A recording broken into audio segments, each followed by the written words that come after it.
learning to cultivate the ability to control your own thought process, right? So the Stoics talked about it a lot. They talked about mastery of self comes from your ability to master your thoughts, master your thinking, right? So scientists, psychologists, call them what you want, have identified three methods of many, but three identified methods of eliminating negative thoughts from your mind. And the context of this is you're about to face someone that's going to fucking kill you, right? So there's the context. Imagine the negative thoughts that can jump in there. So psychologists have identified three of the most effective methods for getting rid of negative thoughts. The context here relates to any compromising negative thought association to dealing with someone or something that is trying to kill you. Here we will look at these in some detail, right? First one, contemplation of death. So this takes you right back to the Hagakure and to the samurai warriors, right? So in this case, let's look at the fear of getting hurt or death itself, right? That's what we would fear in violent confrontation, particularly if you felt it was out of your capability to deal with. Desensitizing to any disturbing thought, the thought of death in particular, is for most somewhat morbid and disturbing. But if you momentarily, because you are in my class after all, move yourself out of the matrix mind, the normal social conditioning that you are told to think, move yourself out of that and away from all that you've been told or believed to be true via words of others.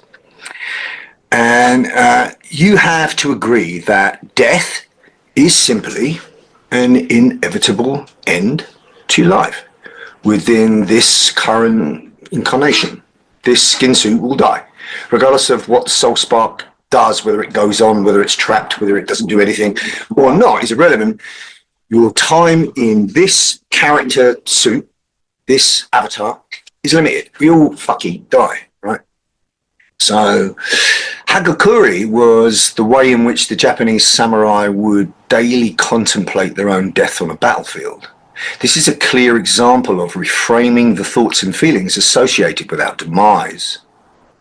Now, clarity of mind allowed them to access martial prowess without any psychological hurdle to trip them up. So if you're about to enter an engagement and you think, oh, will I get hurt? Or will I hurt somebody else? Or will I end up arrested? Or will I die? That's filling your mind. Whole idea of mushin, which was no mind, was free yourself of all such thoughts so that you can just simply act to the best of your ability, right? So this method is indeed morbid until it's not any longer, right? So I mean, you don't want to imagine how you're going to die every day. And imagine these samurais are on a battlefield and that's probably how they're going to go. So they would visualize many, many times of how they're going to die, right? For you living in normal society, that's really weird and doesn't make sense, but nonetheless we all meet our demise. And personally, I think in the lifetime that we have left within this realm, we could indeed face a deadly force threat directed at us or those we love. So you could, metaphorically speaking, die on the battlefield of the street, right?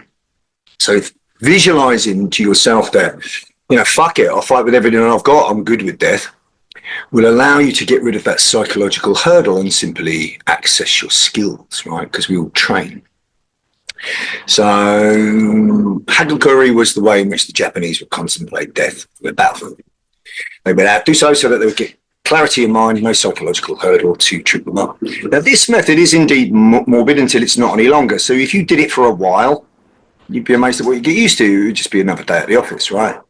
Many that get it can reframe how they think about it in a single realization. So if I realize that, you know, one day I'm going to die and I'm determined for the sake of my grandchildren to go fucking fighting on my feet, then in one visualization of that, I have a single moment of realization and I'm good with it. For others, it might take time and effort to be acquired.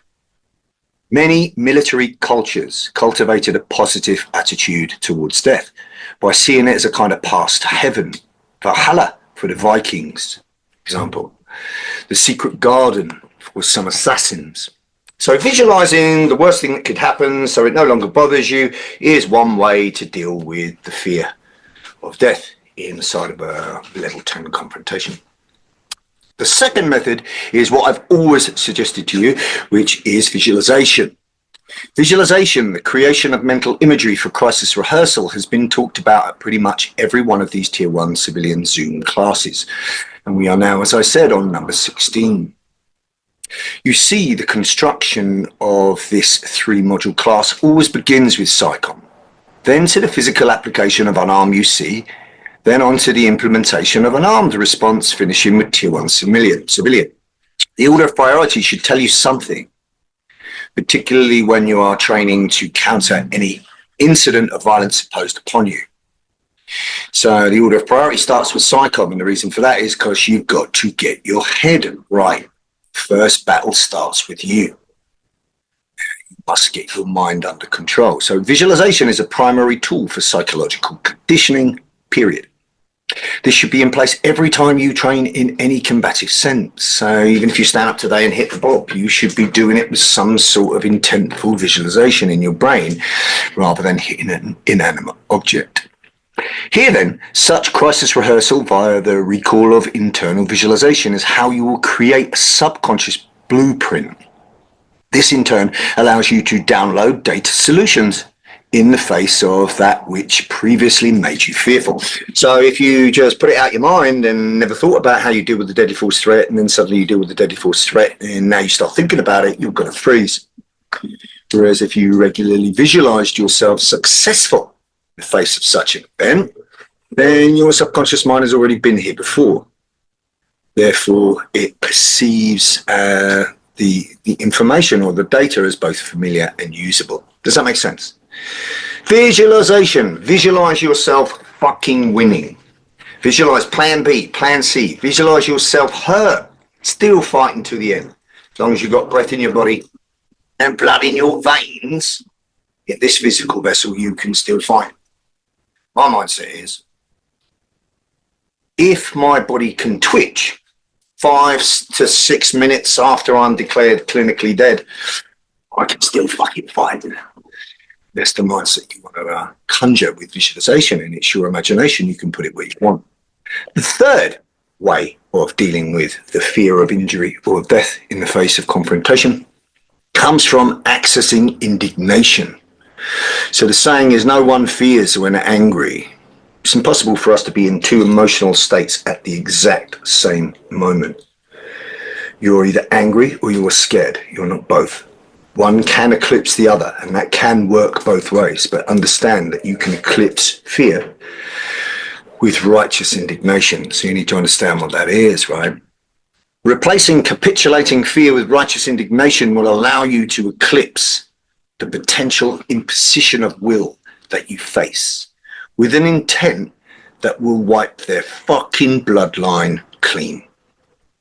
As I've said many times before, imagination, allowed the freedom from socially imposed inhibition back to just like it was before the age of 7, is truly a virtual reality simulator between your ears, and it is the very best training resource that we all have. Further studies have shown that this is imagination dependent. So I'm giving you another example now of what some people can do. People that can visualize effectively with clear pictures are better at this than those that can't visualize as clearly. But all visualization is useful. So most vividly, if you can visualize most vividly, that you can instantly reframe the ways initially someone has made you feel. So imagine somebody walked in with the intention of intimidating you, and they looked intimidating. And again, you need good imagination for this, but people have made it successful. Now imagine them dressed in some kind of ridiculous outfit.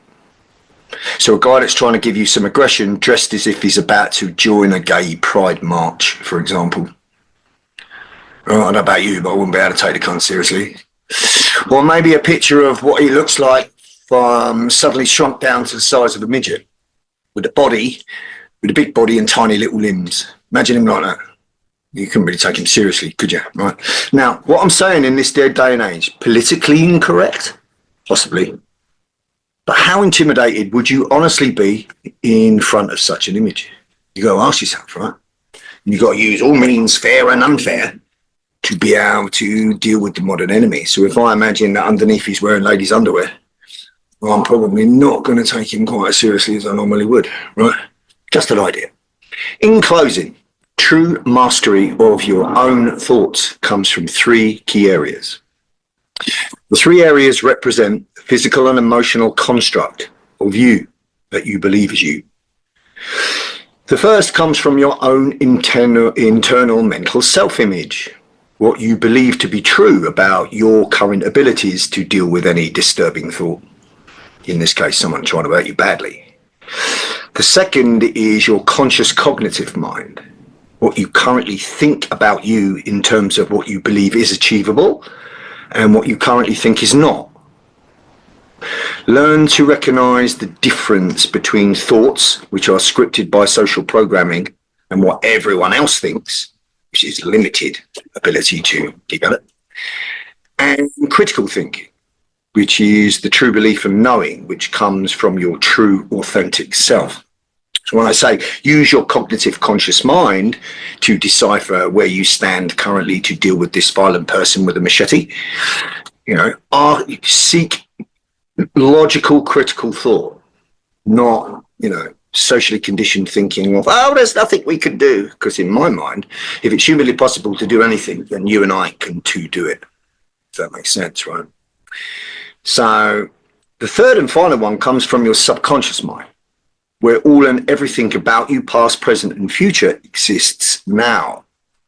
This is an infinite, ever-molding entity, capable and willing to take on new, higher levels of consciousness. You just need to supply the data. It is here that every skill that you've learned is stored for immediate recall. So if you know how to ride a bike, you know how to drive a car, you know how to speak a language, you know how to perform a 52 move karate kata and whatever else, it's all stored in your subconscious. The thing to remember is your subconscious mind will always do what's best for you if it has the data, if it has a choice. The data comes from how you think, how you feel. Change the way you think about things and the things you think about change. So again, visualization, very, very important here for getting mastery of self, because there's three battles, right? First battle is you, with you. Control your emotional response, control your thinking, because you are seeking a level of calm, clarity, incomplete command of you, a tier 1 civilian grey condition, whereby you do what needs to be done and not what's emotionally triggered. You need to condition that. You condition that by how you think. And the best place to start would be, well, if you're in a confrontational situation, what do you fear most? Why do you fear it? And how can you reframe it?